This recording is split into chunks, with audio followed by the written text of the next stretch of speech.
So today I'm checking out antenna placement and bullnose versus pointy-ended props. Ready to rock?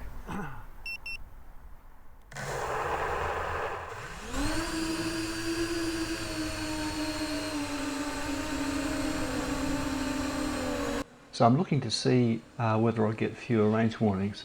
So it wasn't very scientific. I didn't fly extreme range, but I noticed I didn't get a single audio alert from the jumper that I had low RSSI, which is range warning. So I think it's been successful. I could put them out in the arms. It means there's more chance that the antennas are going to be parallel to the controller on the jumper.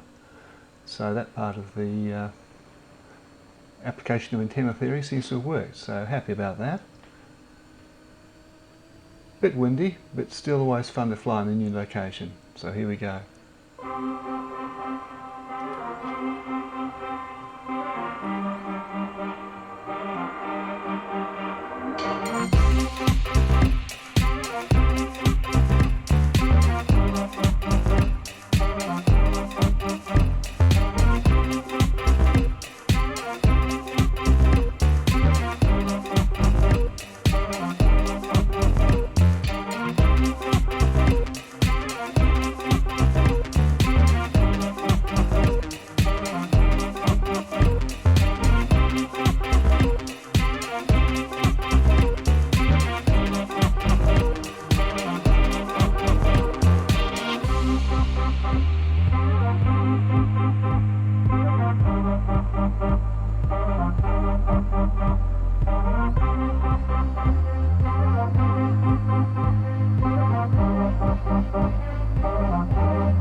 Now I'm flying the other bugs with the red bugs with the blue props, and I noticed a different tone.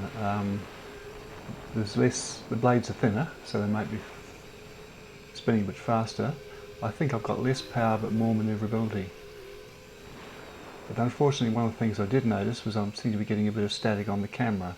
I didn't notice that last time I flew with it, so I might have a look at the wiring and see if anything's changed. But the wind had come up a bit, which is why I'm spending more time out of horizontal. But I'm happy with how they both fly, so here we go again.